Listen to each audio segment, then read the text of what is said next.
Okay, a Yale Bicentric. So this has two independent keys with different keyways. And each key can operate the lock. It will operate with both.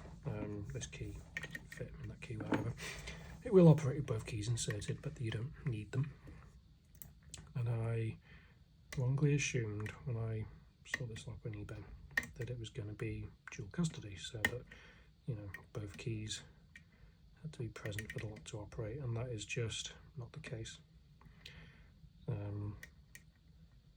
So the only reason that I can think why this lock exists is to remove the need for mastering. So if you want, there we go.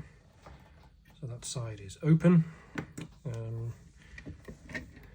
Interestingly, I don't want to turn this too far in case it bricks, but you see it's not turning the tailpiece, so there's going to be more to it than just picking that. So that's the top one done, and we'll turn it over and we'll pick the bottom one. I'm turning the lock so that I can pick this at a comfortable angle. Yeah, if this was installed, obviously they'd be at diagonals, and life is too short to pick a lock in a diagonal like that. So I'm just going to go this way. I'll try and pick the other one. False set there. So I was saying, if you, in a normal pin tumbler, wish to have multiple keys operate the lock, the way you do that is with mastering. So you add master wafers to one or more stacks to a point where you can have keys of different cuts, and when you insert that key, it lifts the series of master wafers in such a way that it creates a shear line that allows a core to turn, and then when you put the other key in, a different combination of master wafers are above or below the shear line, and another shear line is created.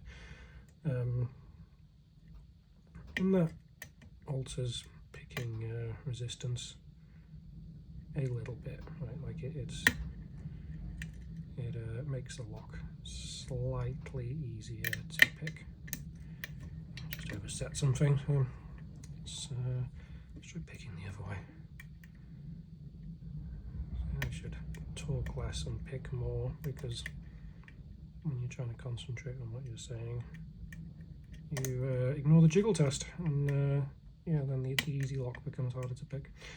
Anywho, so yeah, this approach allows you to not have any mastering in your lock, which I mean, mastering is, it's not all bad, right? It makes the lock slightly easier to pick, but the reality is that picking attacks are just not a concern for most applications. Certainly something like this, which is probably more like a hotel or a residential lock, maybe an office complex interior door. Yeah, like picking attacks in those situations are just not really an issue. There's always going to be an easier way to get through that door and into the building.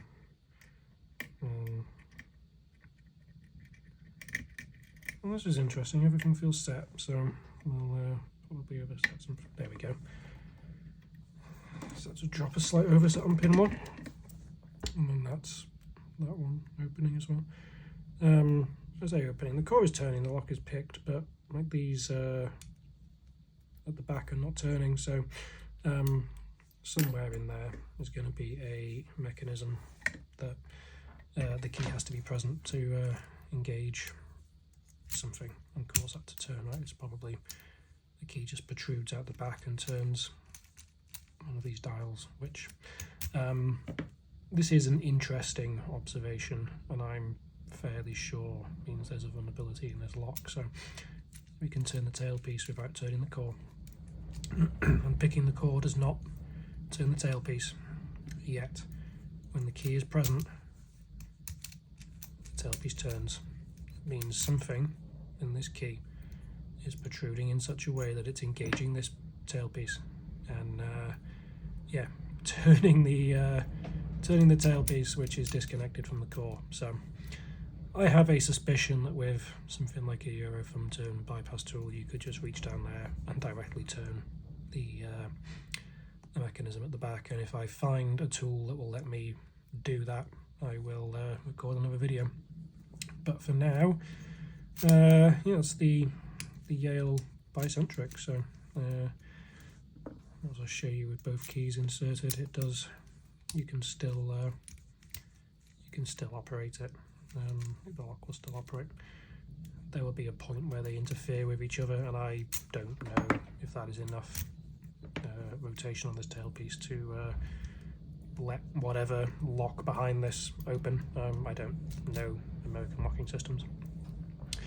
But yeah, Bicentric came in this like cool old school box. Yeah, 6-pin, fairly easy pick, but yeah, super interesting lock. That's it.